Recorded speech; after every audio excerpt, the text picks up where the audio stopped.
Hello engineers, कैसे हो आप लोग। आई होप आप लोग अच्छे होंगे। मैं बलराम कुमार और आप देख रहे हैं ग्रांट्स ऑफ सिविल।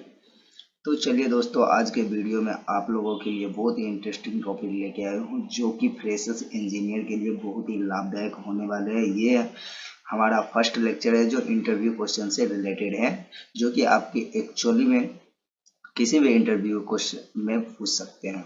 तो चलिए सबसे पहले हम लोग चलते हैं पहला इंटरव्यू क्वेश्चन की ओर। तो यहाँ पे लिखा है grade of concrete as per IS code 456/2000।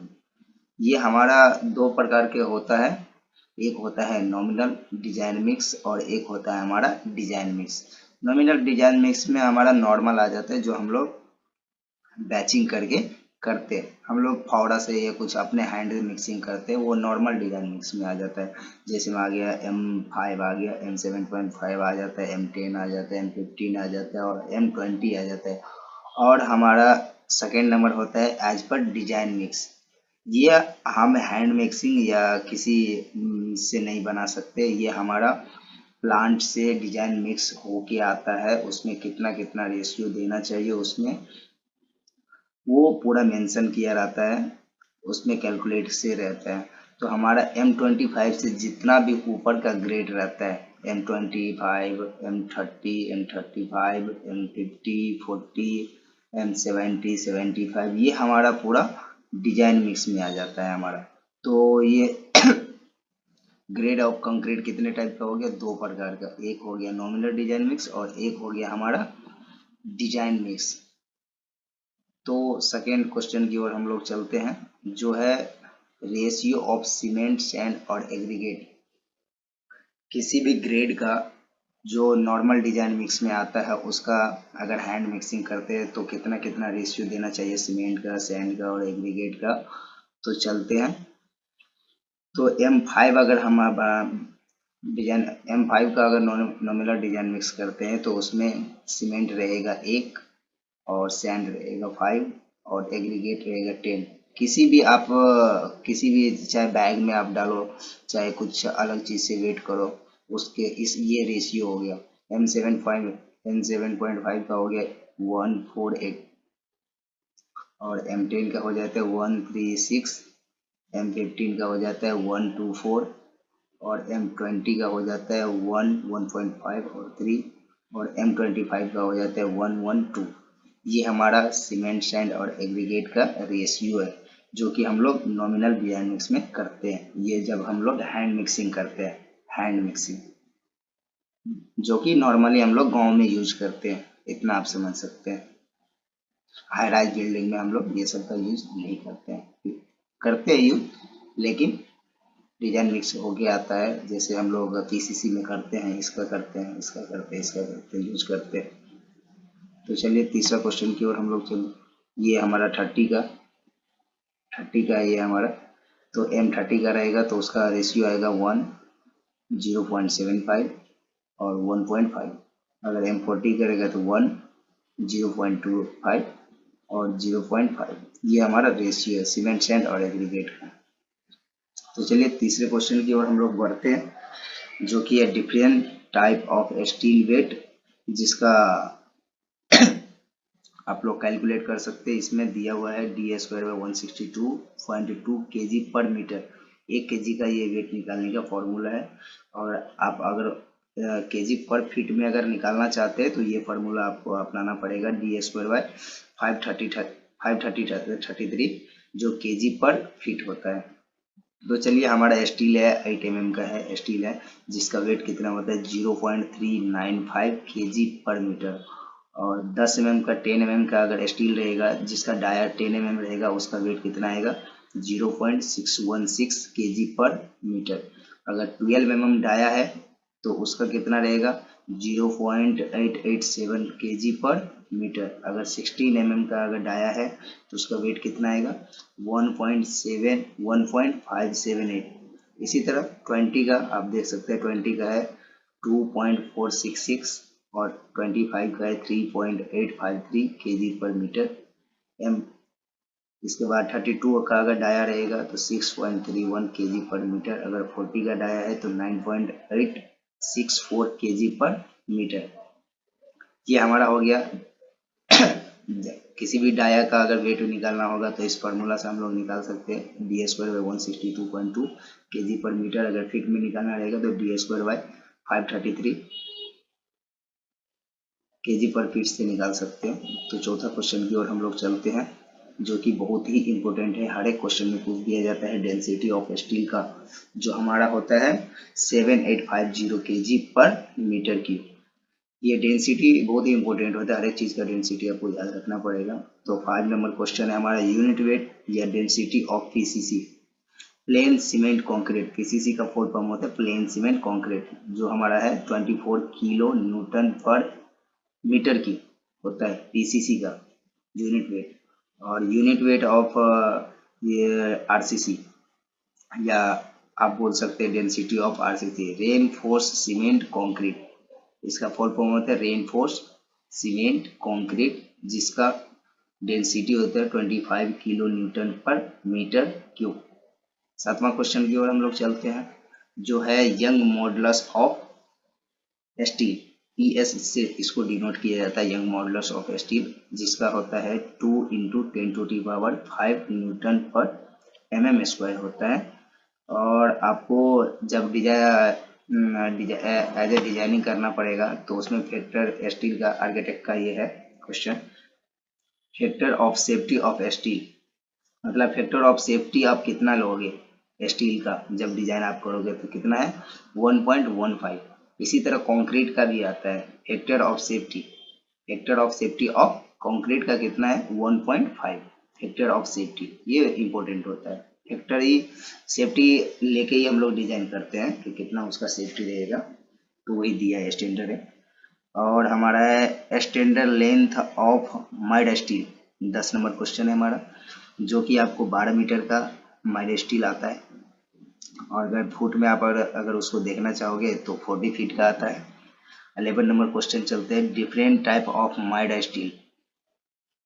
तो डिफरेंट टाइप ऑफ देखते हैं, TMX, इसका फुल फॉर्म होता है TMX बार होता है, SD बार होता है, HYSD बार होता है, CTD बार होता है।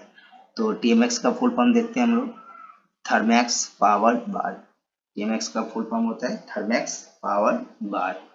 SD का होता है सुपर डक्टाइल बार। HYSD का होता है हाई यील्ड स्ट्रेंथ डिफॉर्म बार। और CTD का होता है कोल्ड ट्विस्टेड डिफॉर्म बार, जो हमारा डिफरेंट टाइप का बार होता है। ये इसका फुल फॉर्म के साथ दिया हुआ है। तो हम लोग चलते हैं 12 नंबर क्वेश्चन पे, जो कि बहुत ही इंपॉर्टेंट होता है, जो साइड इंजीनियर के लिए काफी लाभदायक होने वाला है ये क्वेश्चंस। तो ये आप देख सकते हैं, ये डिसटरिंग पीरियड ऑफ फॉर्म वर्क, जो हम लोग फॉर्म वर्क करते हैं स्लैब का, उसका डिसटरिंग कितना कितना आवर में होना चाहिए। तो सबसे पहला है vertical form work to be column wall beam, जो भी रहेगा उसको आप कितना आवर में आप उसको डिसटरिंग कर सकते हैं, 16 to 24 आवर में उसको डिसटरिंग कर सकते हैं। बी नंबर है soffit form work to be slab, और अंदर में पोस्ट में दिया है props to be refix immediately after removal. अगर छोटा सा स्लैब है, 100 फीट फॉर्म वर्क है स्लैब का, तो आप उसको क्या कर सकते हैं 3 डेज में आप उसको रिमूव कर सकते हैं, डिसटरिंग कर सकते हैं। लेकिन जस्ट आपको डिसटरिंग करने के बाद आपको प्रॉप्स आपको फिर उसमें लगाना पड़ेगा आपको प्रॉप्स। बैक उसको क्या बोला जाता है, बैक प्रॉपिंग बोला जाता है, back propping, BACK back propping. इसके बाद सी में हम लोग चलते हैं soffit form work to be beam का, इसमें भी लिखा हुआ है props to be refixed immediately after removal. अगर कोई soffit form work to beam का है, अगर आपको 7 डेज में आप उसको डिसटरिंग कर सकते हैं। डिसटरिंग करने के बाद आपको क्या करने का, प्रॉप आपको लगाना पड़ेगा, बैक प्रॉपिंग करना पड़ेगा, ठीक है। उसमें प्लाई नहीं रहेगा, आप सीधा वर्टिकल लेके सीधा आप स्टैंडर्ड उसको बोला जाता है, स्टैंडर्ड से सीधा उसका बैक प्रॉपिंग आप कर सकते हैं। और हम लोग चलते हैं प्रॉप टू बी स्लैब की ओर चलते हैं, जो कि डी नंबर में है। पहला नंबर देखते हैं, अगर स्पैन का लेंथ देख रहे, स्पैन अप टू 4.5 मीटर, मतलब स्पैन का लेंथ, अगर कोई स्लैब है तो अगर वो स्लैब अगर 4.5 मीटर से कम है, 4.5 मीटर से कम है, तो आप उसको 7 डेज में उसको डिसर्टिंग आप कर सकते हैं, 7 डेज में आप डिसर्टिंग कर सकते हैं, कोई दिक्कत नहीं होगा। इसके बाद आपको, इसके बाद आपका सेकेंड नंबर में है स्पैन ओवर 4.5 मीटर, जो कि आपको क्या है ना, अगर स्पैन अगर उसका लेंथ, अगर वो स्लैब का लेंथ अगर 4.5 मीटर से ज़्यादा है तो आपको कितना दिन में उसको डिसर्टिंग करना पड़ेगा, 14 डेज में आपको डिसर्टिंग करना पड़ेगा। ये एज पर IS कोड के अनुसार मैं बताता हूँ, जो नीचे में मैं एज पर IS कोड का पिक भी डाला हुआ, आप नीचे भी दिखाऊंगा।